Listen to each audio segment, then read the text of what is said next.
Joining me now is Jeff Shell. He is the CEO of NBCUniversal. Always a pleasure to interview your boss's boss's boss's boss. Nice to have you here. Thanks for having me here. That looks great. Yeah. Thank you. Yeah, this is the first time I'm using it, and obviously Mad Money has made a great use of the space as well.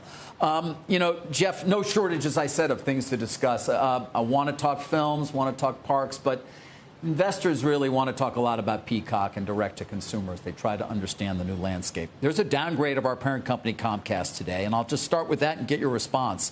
They start the downgrade by saying the linear business model that has underpinned media is set to decline rapidly. Pivots to direct to consumer are dilutive to margins and earnings. Just give me a response to sort of that thesis. Well, so I think there's no question that's not new. There's no question the whole television landscape is changing. You just look at how consumers behave and how they watch TV. And what you got to do is got to get deeper into it. There's definitely a shift from linear to nonlinear. If people talk streaming, it's really nonlinear. It's watching stuff when you want to watch it. Really, it all goes back down to content. If you have the right content and you offer a broad distribution platform, your consumers are going to find you. And that's what we're doing with Peacock.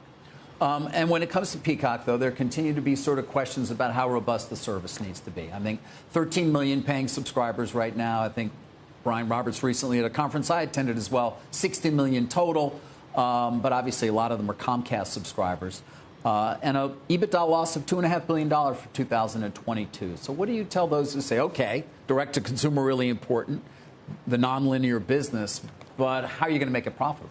So let's take a step back and break it down a little bit. So we entered streaming, as you know, about 2 years ago, 2 years and change ago. And when we looked at the market, we looked at the upper end of the market, Netflix, Disney Plus, no ads, premium SVOD.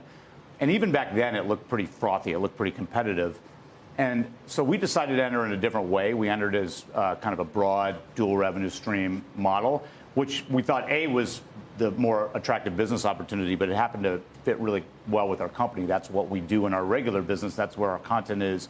That's where our advertising strength is. So we launched with all that, and we are doing really, really well in that model. So as of this quarter, we have 30 million active accounts that are watching us monthly. Of those 30 million, we're actually up over 15 million now paid. Giving you some news this morning. Okay, right? Good. Okay. That's 2 million more than not really over 2 million more since the end of last quarter. And if you look at since the beginning of the year, it's 70% more than we started the year with. So we've grown paid subs 70%. If you look at kind of what's driving that in the quarter, why are we growing when some parts of the market are flat? It's really driven by the content. And for us, there's 4 different pillars of content. Sports has been really successful for us. We have the best sports offering of any streaming service. All of our major sports deals on linear. We also have nonlinear rights, and we have long-term deals on stability. NFL, English Premier League, WWE. You've reported we have Big Ten rights coming next year with a lot of rights on Peacock. And then biggest sporting event in the world is the World Cup coming in a month, which will be streamed on Peacock. Second part of it is going to be our studio. I think we'll probably talk about our film business hopefully later. Our film business is ranking. All those films we spent, the investment that you referenced, most of the investment we're making in Peacock is on our own content. And a lot of that is film. So films are coming directly to Peacock after their transactional windows. And the fact that the film business is doing so well, Minions, Jurassic Park, Black Phone, all this quarter drove growth, and all those movies stay on the platform, and every quarter we add new movies like Nope and Halloween. Right. So film, we think we have the best studios, so therefore we're going to have the best film product of any streamer. Third category is our linear businesses, even though, as you mentioned, they're declining, they're still very strong and number one across the board. So all of our content that's on NBC, Bravo, our other channels, for the first time in the next couple of weeks is coming to Peacock, where it used to go to Hulu. Part of our deal was we terminated our Hulu programming agreement. So if you want to watch Saturday Night Live, if you want to watch Real Housewives, if you want to watch The Voice, all of our Chicago shows, Dick Wolf shows, those are now coming to Peacock, and that just started. And then lastly, we're doing originals, which we think we have a very, kind of prudent strategy. Why, Jeff, the continued chorus that there's just not enough scale on Peacock? And let me, again, I'm quoting here from a Bank of America note that came out last week. Given small amount of net ads and lack of buzz around hit shows, we worry, this is the B of A analyst, that Peacock may struggle to hit engagement figures of 10 hours a month, that is per consumer.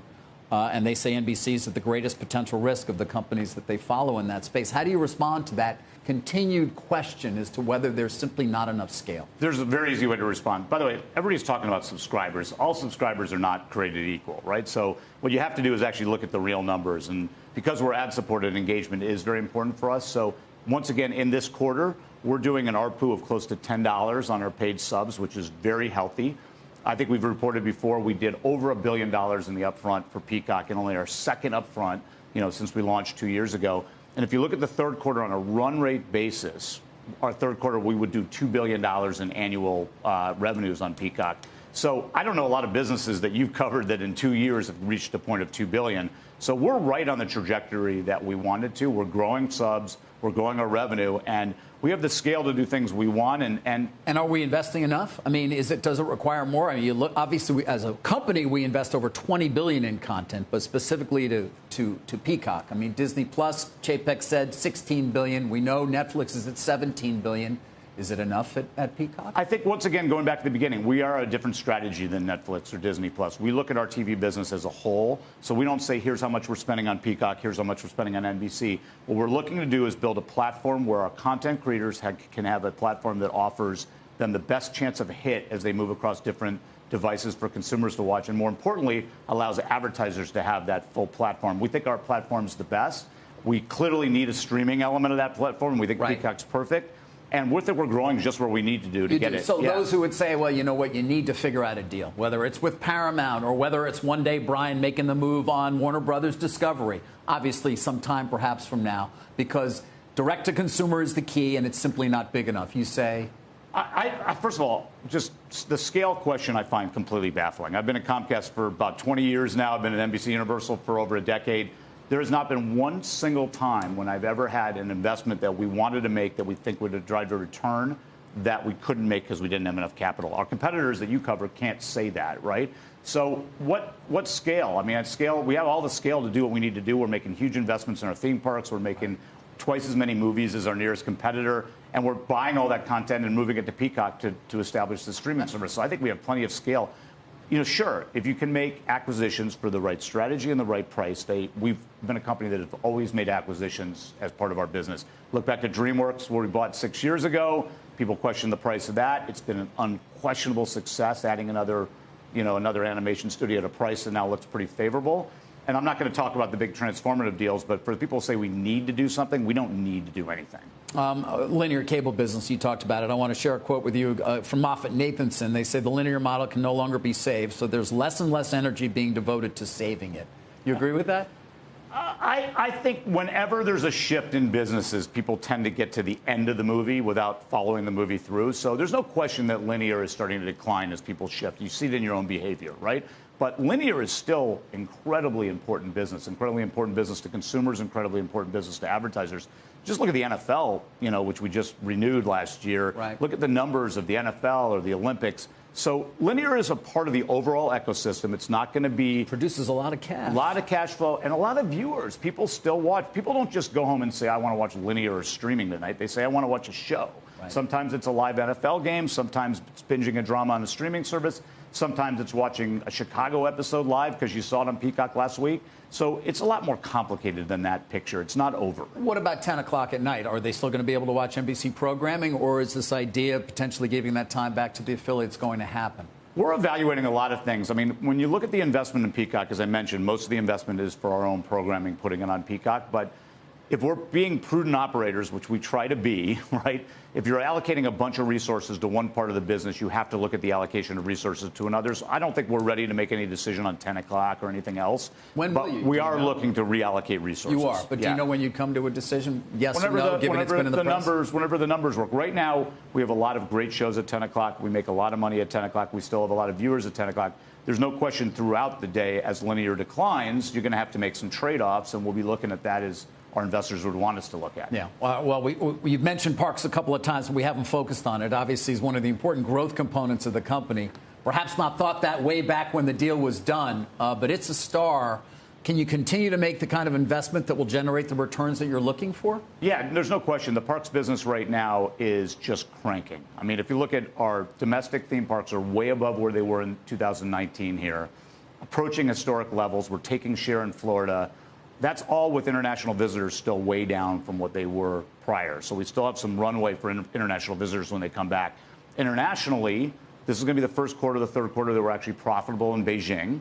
So even with lockdowns, even with travel restrictions, that park there is slowly, steadily climbing. I would assume it's still a slow, because we all... Sure, you can't travel from outside of Beijing into Beijing and everything. But given all that, we're now generating enough visitors to be profitable. So that's really promising for the future. And what's really promising is the end of the third quarter was really strong in Japan and Osaka, which is one of our biggest parks.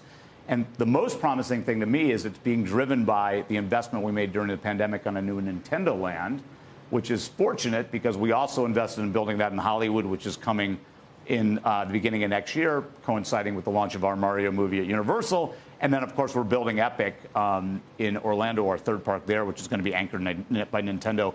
The theme park business, we continued to invest during the pandemic, and all that investment's paying off. And really, the growth in the theme park business is totally dependent on how much capital we want to allocate to the business. But it's a great business. It's a great business. Great business. And the film business, how would you characterize that? Is that still a great business? And how do you think about it? You mentioned earlier, in terms of delivering things directly to the Peacock platform or continuing to first have them on Amazon and Netflix and then ultimately on Peacock. So two things happened to the film business during the pandemic, right? The first thing that happened is windows finally collapsed, right? The windowing scheme on films is now much different than it was going into the pandemic, where you have a shorter theatrical. Then we do something called the PVOD window, which is transactional, where you could buy or rent it at home, and then it goes to Peacock. That construct, of the windowing, combined with the fact that streamers really want movies are driving platforms, has, in my opinion, made the movie business economically better than it's been since the entire time I've been in the movie business. And we have reacted to that by putting more capital into the movie business. So during the pandemic, while everybody else was scaling back, by the way, we have the scale at our company to take a movie like Minions and not release it right away or sell it to a streamer and wait till the market recovers. We did that while at the same time investing in our business. So we are making more movies because we believe in the business, and we are also attracting the best filmmakers because of the model. We have the best distribution scheme. We have the best marketing. And you don't think you need to send things directly to the Peacock platform, perhaps, to actually make that more robust, that time, needs to be even shrunk more? In the third quarter, where we've just, as I mentioned, grown pretty robustly at Peacock, we had Jurassic World, we had Minions, and we had Black Phone, three really good theatrical movies that all drove Peacock subscribers. All those stay on the platform in the fourth quarter. And then we have Nope, the Jordan Peele movie that had a great summer. And then we're doing a day-and-date movie with Halloween, coming day-and-date with Halloween with theatrical, and it's tracking very well theatrical. So I think it really depends on the movie.